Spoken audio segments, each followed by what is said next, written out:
In the lead up to this week's release of the Fantastic Four First Steps, President of Marvel Studios Kevin Feige has been on the press circuit for the movie and has been talking about a few very interesting topics, and that is exactly what we'll be talking about in today's video.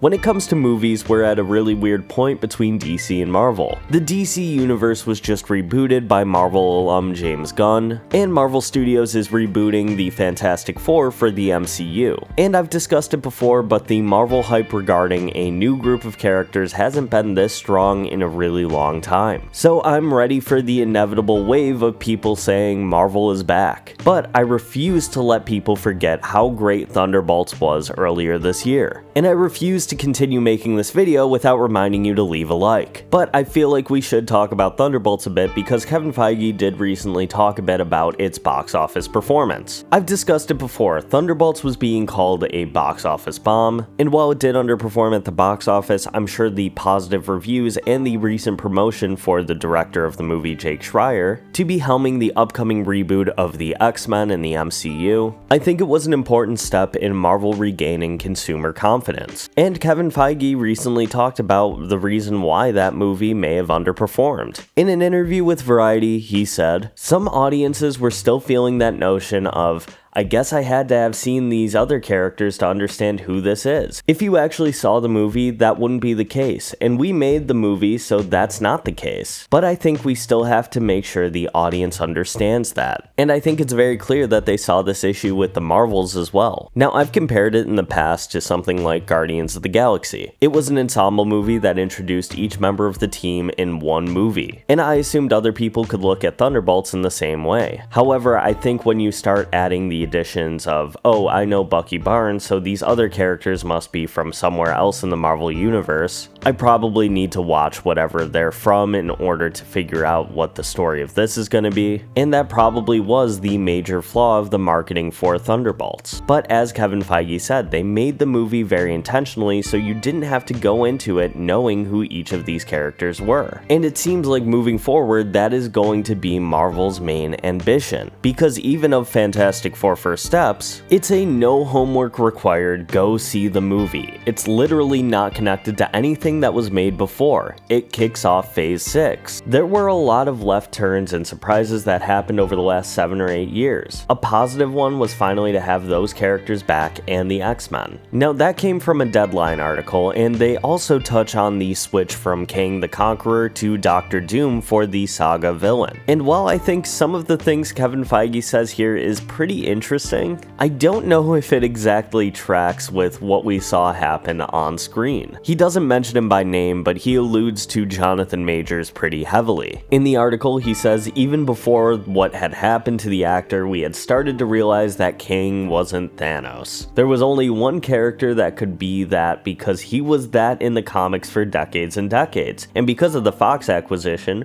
we finally had it, and that's Doctor Doom. We had started talking about Doctor Doom even before we officially pivoted from Kang. In fact, I had started talking with Robert about this audacious idea before Ant-Man 3 even came out. Now, it wouldn't shock me if this was a conversation he and Robert Downey Jr. had before Quantumania released, but I feel like it was very clear that when Quantumania was released, Kang was locked in as the main villain of this saga. And it wasn't until Quantumania released that they kind of recognized that the general audience wasn't that interested in Kang. The core Marvel fans who watched Loki and saw the introduction of He Who Remains were really excited for Kang the Conqueror. Jonathan Majors was a really interesting up-and-coming actor, and the character's introduction in Loki was really intriguing. But I have to disagree with Kevin Feige on this. The fault doesn't lie in Kang the Conqueror being the wrong character you selected to be the big villain of this saga. The issue is with how you used him. You made what should have been the definitive version of this character the main antagonist of the third Ant-Man movie, which I will say I think it could have worked, but the stakes for this character were really diminished by the quality of the movie he was introduced in, and you could have given this a very Empire Strikes Back cliffhanger ending, but instead backed out on it at the last second. Now, I do hope they revisit Kang at some point in the future in a much more interesting way. Tying him into the Fantastic Four is a great start. I still stand by the idea that MODOK should have been the central central antagonist of Quantumania. But I feel like I talk about that movie and what they could have done better way too much. Let's instead talk a little bit about what Marvel can't do. When asked about the menagerie of very diverse and representative characters that Marvel has made an effort to introduce post-Endgame, and Marvel's new intention to reduce output following the varying critical and commercial success of each of the projects released after Endgame, Feige was asked if characters introduced in shows and movies like The Marvels, Eternals, Secret Invasion, and She-Hulk would have a future in the MCU despite receiving lackluster critical or commercial success. And Feige had a really great response to this. Marvel represents the world outside your window. I've always said it before DEI and woke became a thing, and after DEI and woke became a thing. Are we after? I don't think so. He pointed to the casting of Iman Vellani as Miss Marvel as one of the best casting decisions he's ever made. And while not officially confirming a Young Avengers is on the way, he essentially said that they've been playing around with the idea and wanted to see who those characters would be interesting to pair with. And one specific character came up. The seeds for Miles Morales to appear in the MCU were laid as early as Spider-Man Homecoming. In that movie, we met Donald Glover as Aaron Davis, the Prowler, and he specifically mentions his nephew. Following the release of Spider-Man Homecoming, we saw the critical and commercial success of the Spider-Verse movies that centered specifically on Miles Morales. And while those movies aren't set in the MCU, they are produced by Sony Pictures, who currently has the rights to make movies based on Spider-Man and any associated characters. And with Tom Holland expanding his career beyond playing Peter Parker, the question of when Marvel was planning on introducing Miles Morales to the MCU inevitably came up. And Kevin Feige put it very simply: until Sony completes its animated Miles trilogy with 2027's Beyond the Spider-Verse, we've been told to stay away. Now, with the release of Brand New Day and confirmation that it is going to be a street-level crime movie, there is a possibility that we could see the Prowler turn up in a more official form in that movie. But again, not to expect anything involving Miles Morales until after 2027. Now, the last thing I want to talk about is the relationship between James Gunn and Kevin Feige. Last month, James Gunn talked a little bit about how DC Studios was going to be managed, and he mentioned that movies would not begin filming until there was a completed script he was happy with, and it's pretty clear that he was taking a little shot at Marvel. When Kevin Feige was asked about this, he said, "We've never started a movie without a full script, and I have never been satisfied with a script that we've had. I've never been satisfied with a movie we've released. Actors, both the ones that are playing these characters for the first or second time and the characters playing them for the 10th or 12th time, are the best in the world at it and know these characters so well. If they have an idea, you want to listen to it and you want to adjust to it and you want to improve it. I wouldn't want to change that. I know there are filmmakers, James in my experience isn't one of them, but maybe he is now, who say, if you want to be a part of my movie, you just say the words and you stay here the entire schedule in case we need you. We have so many actors, we can't do that. We don't do that. We give people a window. We keep to that window." But I think people will look at that response and kind of try and insinuate there is some bad blood between both of these guys. And I don't think that's the case. Because this weekend, Kevin Feige also did praise Superman. Feige said he really loved Superman, texted James Gunn about it, and said of the rivalry between the two studios, "I think studios see every other studio as competition. Right now in our business, I root for every movie. I want every movie to succeed." And while it is fun to debate DC versus Marvel, which one do you prefer, which one do you think is better, worse, it's nice to see that the rivalry between the two heads of each individual studio is a friendly one. I think that will wrap it up for today's video though.